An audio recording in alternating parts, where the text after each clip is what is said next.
Welcome to CIM Chats, Cosmere Miniature Chats. I am joined today by special guests, Jack, the Storm-Blessed Miniatures That's on Instagram. The one, yeah. That's the one. And then also Ed, Edithan, Ashton, both of them are my moderators on the Discord community. Really appreciate their support. And so Jack had the great idea of let's be more regular about having these CIM Chats and chatting through what's going on in the Cosmere miniature space, because there's always things happening. And just yesterday we had some really exciting news. So let's dig in. Most everyone knows me. I'm Cosmere Miniature. Jack, over to you. Yeah, cheers, Josh. I mean, I suppose a few people who's watching may have already caught up on our chat we did maybe about a year ago, I think it was. But for those of you that haven't seen it, firstly, go check it out. And secondly, yeah, I'm Jack, the face behind Stormblessed Miniatures, painting for around about 6 years, I think now. Instagram account's been active 3 or 4 years, don't know the exact figures. Started off painting Lord of the Rings figures for Journeys Through Middle-earth, and then we had the Stormlight RPG, Stormlight Miniatures actually first announced, and then the RPG, and yeah, went all in on that, and currently working my way through it. Got a semi-large pile of shame over there that is glaring at me. Get through it eventually. Yeah, I'm happy to be here. Talk some Cosmere, talk some miniatures. I mean, perfect. That's what we do. So I'm Ashton, or Ed in the Discord group. I don't know. I mostly post in non-Cosmere miniatures more than anything, I would say. You're very active in that channel, Ashton, that's for sure. I've only been painting for about 3 years. So I got started with Warhammer, but I don't really play or anything. I just paint. It's mostly the same with Cosmere as well. More of an interest in painting tech and that kind of thing. Yeah, you're my go-to for any kind of technical question on painting. So very good, very good. Okay, so now we'll go around the room and we'll talk about what's on our hobby desk, what we're working on, especially if it's outside the challenges that we're doing. So I just cleared my hobby desk and I'm waiting to kind of get into the next thing. But I've been working on my custom display stand. I've been modeling it in Blender, and it's been really exciting to like build it in Blender and then print it on my Bamboo A1 Mini and try it out. But I made little indents inside of it so that you can place all the minis, and it's the size of the minis for the Cosmere RPG.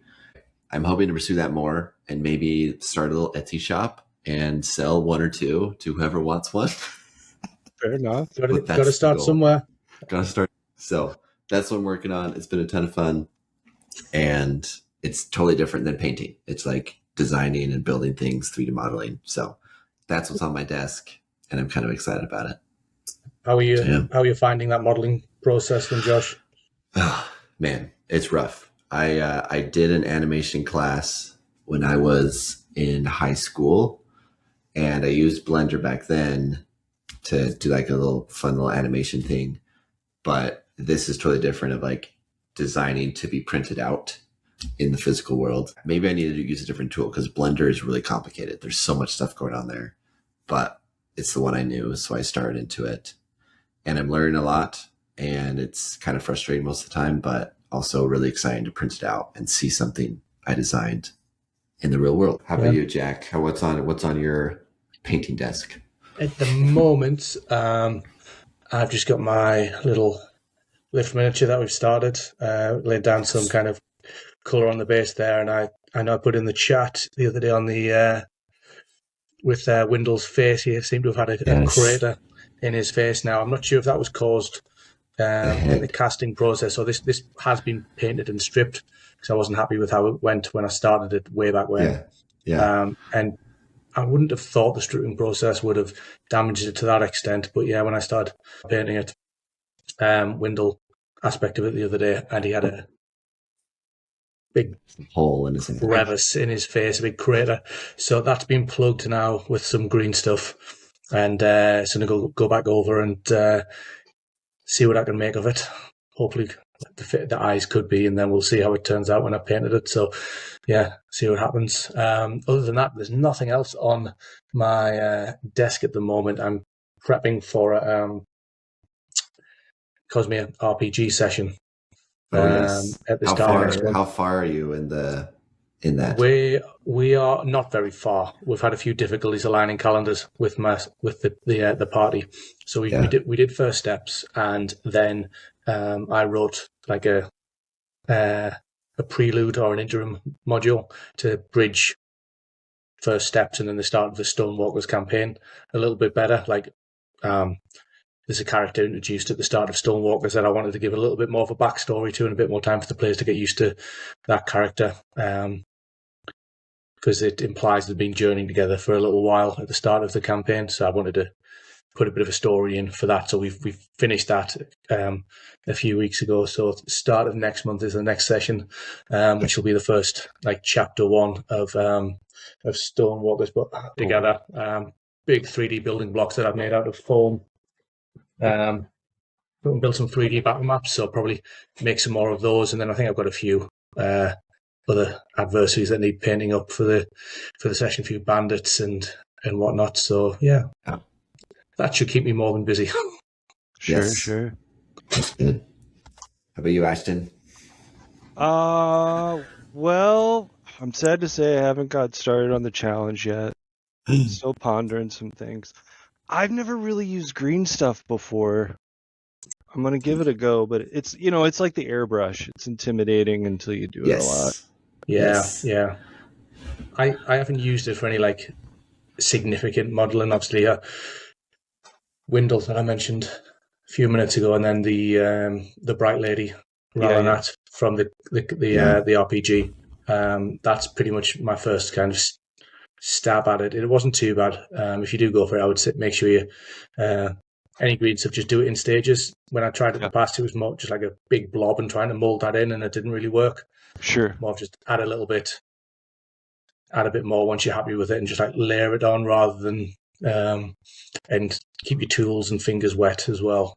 Sure. It can get quite sticky. So yeah, be my top tip from my limited experience, but just dive in.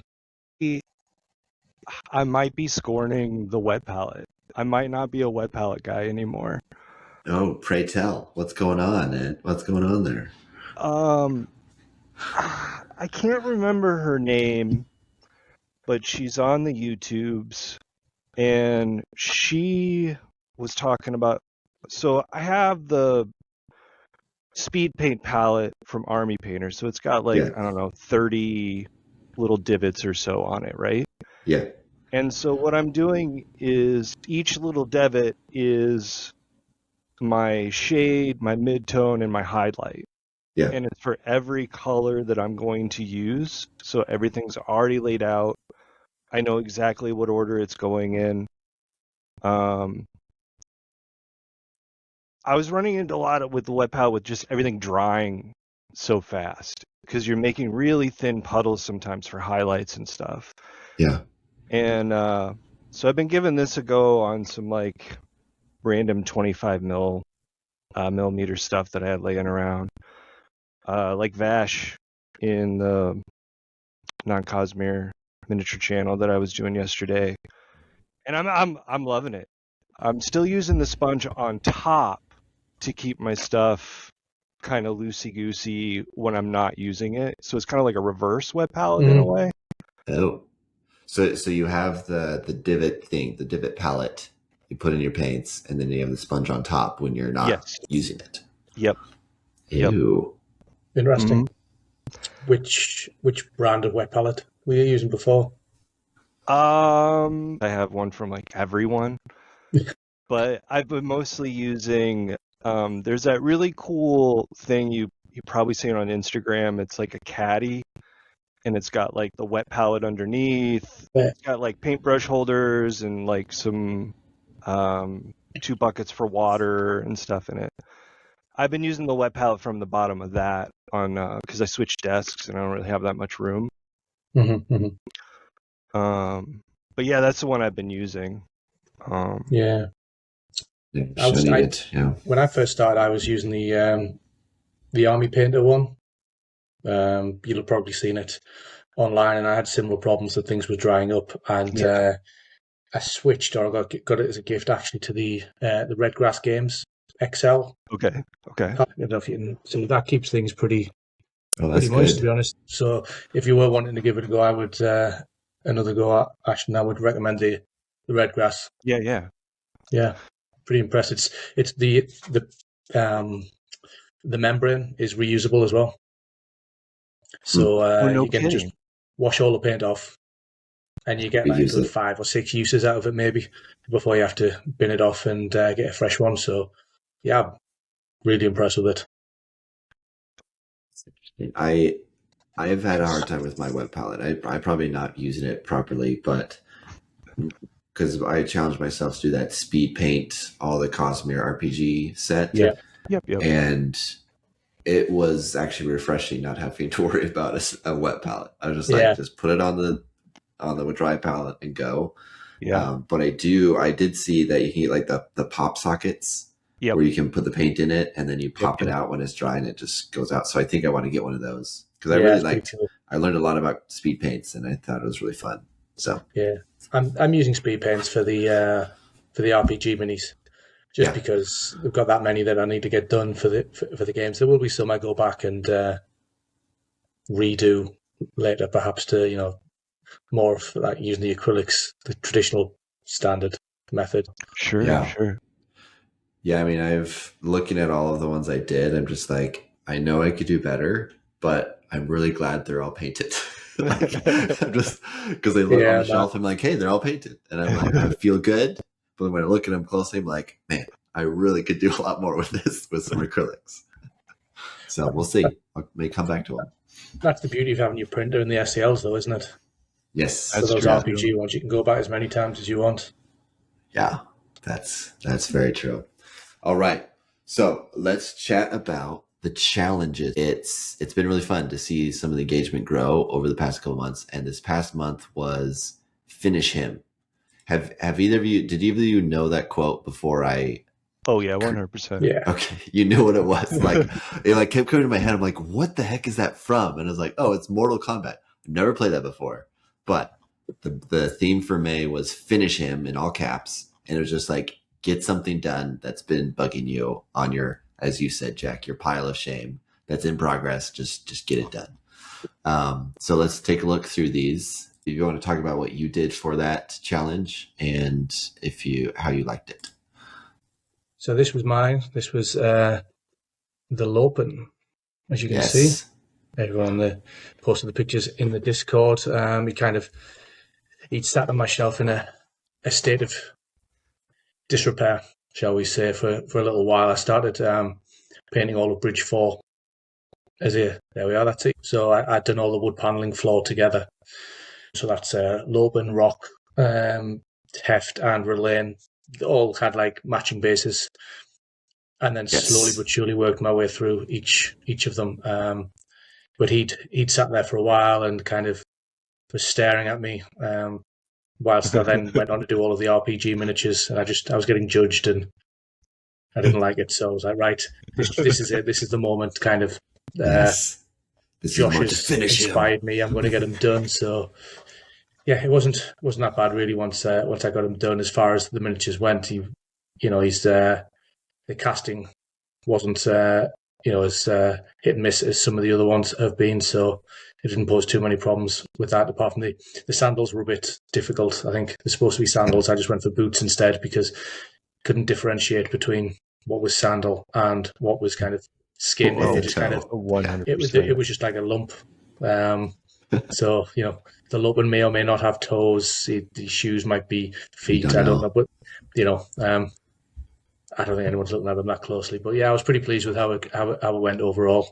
I did try to do a bit more of a different kind of skin tone than normal, mixing a little bit of red into the skin tone that I'd chosen. Try to do a few different like textures on the leatherwork on his vest and on the shorts as well. Just trying to mix things up. Yeah, love it. And then of course this is non-metallic metal on the spearhead, right? Yeah, this was great. This one's good. Ashton, let's find yours. You did Dalinar, yes? That's 100% correct. Yes, this guy. Yes, you got him finished up. So you did some OSL on That's right. Yep. on this guy. Yes. Was that a fun one to paint? I haven't painted him yet. I would say, much like all the package stuff, it's a blast. I had the same thing with the shoulder insignias. Yes. With Yeah. Can't really see him at all. much like the boots, you can't see it, and I wasn't gonna freehand it. Yeah. I could have did better on his hair too. Now that I'm seeing it. Yeah, the insignias, I noticed that on the minis, right? It's like it's just a patch. Like what do you do with it? It's a So, blob. Yeah. it's the blob. Yeah. But I it's like finished. the OSL that you've done there, Ashton, on just on the side of like the lapels and on the top of the coat as well. It gives a nice effect. The forehead. Yeah, Yeah. yeah. I have this idea for this mini to either put him in a diorama at the Battle of Tulane Fields cover of Wind and Truth, where he's up there and he's like reaching out. I'm like, this could work. But that gets into our next topic of War for Roshar. The mini that they showed, he has the book. He has the Way of Kings. Oh. So I'm like, oh, maybe I should just wait. Yes, we will be touching on Spoilers. that because that's spoilers all around. But let's take a look at some of the others that came through. I feel like we've had some really good engagement the past couple months. So this was yours. Hero Wannabe. They're one of our new additions to the server, but they finished up Vire. Lovely work. And they also varnished the rest of their minis that they had that they're still working on. Soroka, they did 3. I think they did 3 of them, 3 different ones. DJ did Taln. Everyone talks about Taln and how hard he is to paint. Yep. And it is a hard mod. I've been looking at it. I'm like, I don't even want to touch it right now, just from what I've heard of the painting experience. He's up there on my shelf too. Is that even a face? Like every time I see it, it's just so hard. Yeah. I think DJ did great though, because I know the little skirts that gladiators have, whatever. Yeah. That those you kind of have to like freehand basically. But I think it turned out very well. So some good ones in here. Oh, this is the finished one. They did the sword. Love it. Anyways, some good entries. We even had a Kolos make an appearance from A Wizard for Hire, which that was really cool. He found it somewhere. But yeah, it's a good one. Because this isn't the one that you have, Jack, from the board game. No, mine's from Mistborn, House Wall. I think it's from the expansion, actually. Speak of the devil, here he is, everyone. There he is, right there. It's a beautiful model. That's another topic we might want to get into is what Mistborn minis are going to come. Yeah, with that game, you got. I'm just looking on my shelf. There was a Kelsier, a Vin, and Steel Inquisitor as well. That were all pretty good. There's some really good entries last time, and Dorksider or Kyle from Complicated Opportunities. Yeah, he's printed out these statues. I think is it 72 millimeter or something? Anyway, these look awesome. I freaking love them.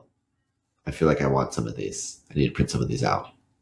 But is it just me, or does it kind of look factory? Like, you would go to the store and buy it like that. Yeah, it looks really, really good, doesn't it? Yeah. Nice and clean. Yeah. So June, Jack, you were in charge of June's challenge. What is June's challenge all about? Yeah, so June's challenge is world hoppers, but the idea was to take a Stormlight, non-Cosmere miniature and bring it into the world of Roshar. So as Ashton and I were talking earlier, using green stuff perhaps to add to an existing sculpt or kit bashing with whatever you've got lying around in your supplies. Get adventurous, get onto Blender, create something. If people have got that talents. So I posted two examples in our chat. The brightness I mentioned earlier, where I added a safe hand to the miniature. So that miniature was from the Printing Goes Ever On sculptor on My Minis Factory. So yeah, that was just added pretty simple sleeve to cover the hand, and I think it's quite effective for I really like this effect. It's really bringing good. what was a Middle Earth style mini into the world of Roshar. So she's kind of been a little bit of an adversary in the RPG module that I discussed earlier, and there could be some interesting things happen with her in the future, given what my party did in the last adventure that we had. She's coming back to your party then. Well, at the moment, the way it was left, she was unconscious in the back of a wagon, having been assaulted by the horn eater of the party for her actions. But yeah, so that's going to play out in a couple of scenes time when they arrive at the war camp. And the second one. So this was a Hero Forge miniature by Hero Wannabe. This is Tazo son Clutio, who is the Shin monk that the party are with at the start of the Stonewalkers campaign. So I figured it would be good to have him. So he's got his arm in a bit of a sling. So I think the sling actually is green stuff as well. So it was great sculpt by Hero Wannabe, and he'd added a little bit of green stuff to his to enhance the look of the sling. So I stole that idea off him as well. So yeah, again, it's just showing a Hero Forge miniature that can be used to as a Roshar native. So hopefully, we get some interesting ones coming through for June's challenge. I think there's been a couple of ideas posted. Yeah, there's been some interesting things. I posted mine in of because I've built some of these guys, the Aegis Imperial Guard from the Jade Warriors from Warhammer. I thought they looked really close to what I could imagine it. So I don't know if you can see it, but the little thing right there, that is green stuff. Nice. They have this weird little collar thing. I snipped that off and then put the green stuff on it. Love it. To do it. I don't know. So they look good from far away, but I want to document how I build it, because I've had several people ask me, who the heck are these? How do you make them? So I'm going to do that. So yeah, I'm excited for this challenge because it's the first challenge where the requirement is you can't use one of the official miniatures. Yeah. So I think it's great. I think there's probably a few people on the Discord now as well who have maybe used all of the official miniatures that they have access to. I'm excited to see what comes at the end of the month. Great. And then, Ashton, while we have you, what do you want to give any spoilers for July? What's coming in July? Or are you still thinking about it? I'll just say that it's, because I talked about using this new palette, not in relation to that kind of palette, but in terms of color palette, yes. It'll have to do a color palette. There we go. That'll be good. Stretching us, our technical painting skills, that'll be good. But yesterday they announced War for Roshar Kickstarter announcement, you could follow it.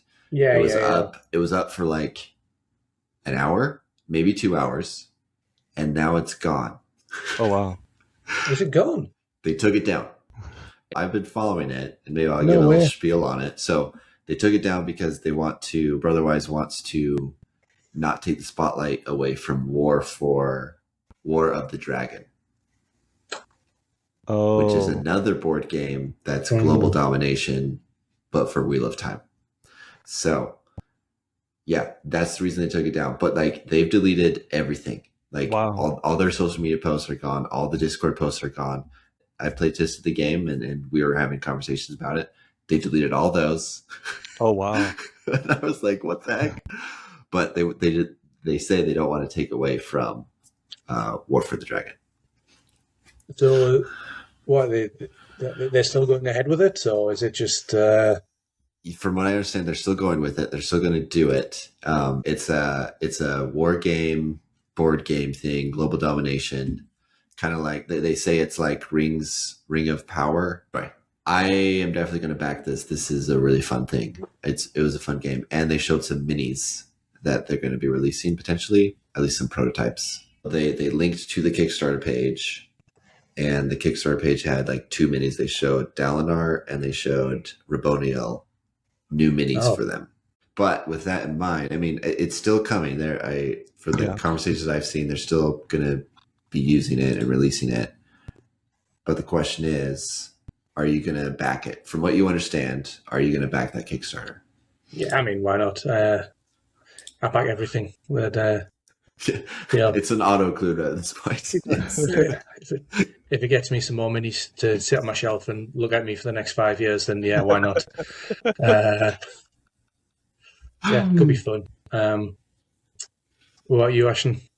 100%. It's the same reason.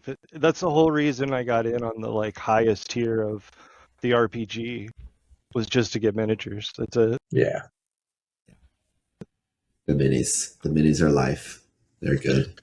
So you said you've been playtesting it, Josh. Are you under any kind of like NDAs on that, or can you give us your experience? Yeah. So there is an NDA on it, and so I can't go into any of the details of like mechanics or anything. But as someone who loves that, my favorite board game is Axis and Allies, and of course, I mean, I play Warhammer, those kind of games. So like the longer games, Twilight Imperium, that kind of stuff.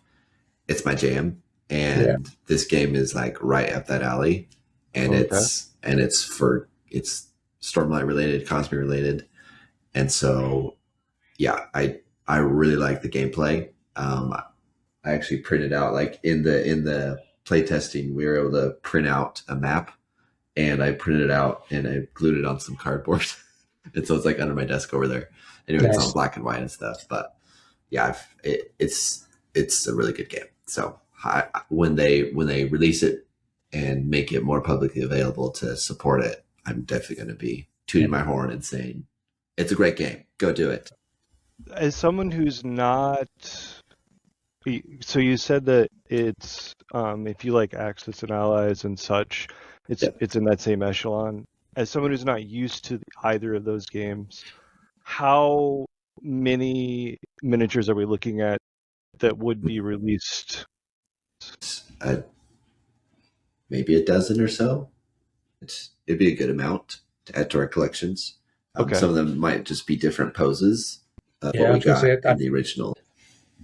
Part of me still wishes, I know you mentioned like the Warhammer and the war games and stuff, but part of me still wishes that we just go down that route and be like, right, here's an Alethi army, build your army, build, yes, your Parshendi, build and just have like a full scale battle. I mean, I suppose you could still do it and maybe just adapt rules and stuff or whatever, but I have my Thrill Alethi army that I use in Warhammer games, and so I'm with you, Jack. Like, I just want a war game of like a legitimate tabletop war game without a board, with scenery and stuff.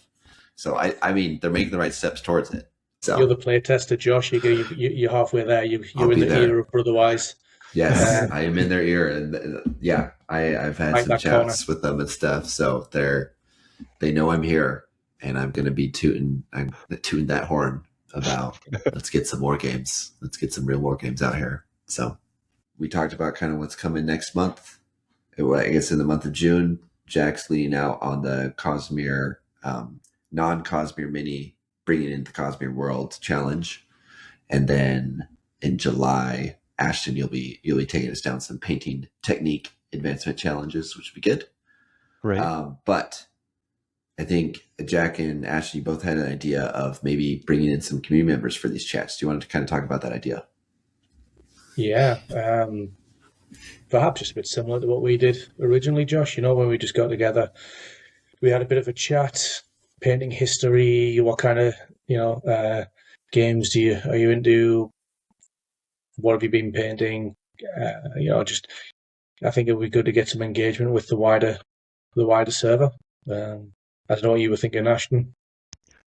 Much along the same lines. I think that having someone in here each month or every other month or something like that it'd be neat to, like if I was on the other side of things and not a moderator also, I'd be really interested to see the other people, you know, and have their like brains picked about things and whatnot. Yeah, because we've got quite a few active folks on the Discord server who are really helpful, and it would be great to bring them on and chat with them. So if any of you are listening to this, we'll probably announce it in the Discord as well, but come to us. We'd love to chat with you and bring you on the call, do some spotlights. So look forward to that. But let's call that a wrap. I'll stop the recording here, and we will see you all next time.